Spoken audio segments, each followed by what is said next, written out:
Praise the Lord. Greet you all in Jesus name. Wish you all a very very happy good morning. ఈరోజు దేవుని వాగ్దానము చూద్దాం. ఎహెజ్కేలు గ్రంథము 36వ అధ్యాయము 22వ వచనం.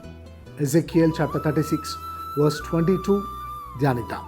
మీ సకలమైన అపవిత్రతను పోగొట్టి నేను మిమ్మును రక్షింతును, మీకు కరువు రానియక ధాన్యమునకు ఆజ్ఞ ఇచ్చి అభివృద్ధి పడుతును. Hallelujah. Thank you Lord. One of the most powerful promises in the holy Bible. ఎవరైతే పాపములో ఉన్న, అపవిత్రతలో ఉన్న యేసే దగ్గరికి వస్తే వారిని పాపము నుండి విడిపిస్తాను, అపవిత్రత నుంచి విడిపిస్తాను అని దేవుడు వాగ్దానం చేస్తా ఉన్నాడు. అట్లానే మీకు కరువు రానియక ధాన్యమునకు ఆజ్ఞ ఇచ్చి అభివృద్ధి పరచును.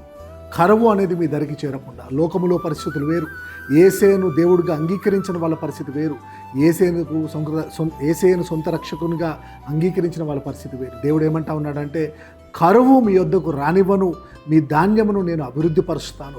God is promising multiplication in your lifes today. ఆ ప్రొవిజన్ను దేవుడు ఆశీర్వదిస్తానంటా ఉన్నాడు.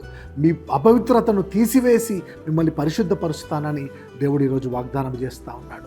వారి జీవితంలో కరువు అనేది లేకుండా దేవుడు మిమ్మల్ని ఆశీర్వదించును గాక.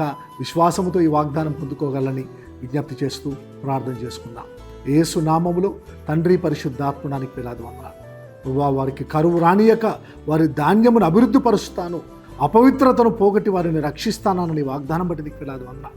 తండ్రి ప్రభువా, నీ బిడ్డలు తండ్రి ఇంకా తండ్రి తెలిసి తెలియక ప్రభువా అయ్యా మరి అపవిత్రతలో ఉంటే వారిని రక్షించమని ప్రార్థిస్తూ ఉన్నాం.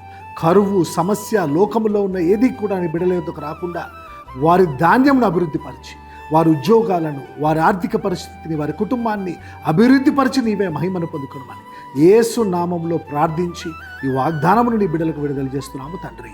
ఆమేన్. God bless you all. Happy blessed day.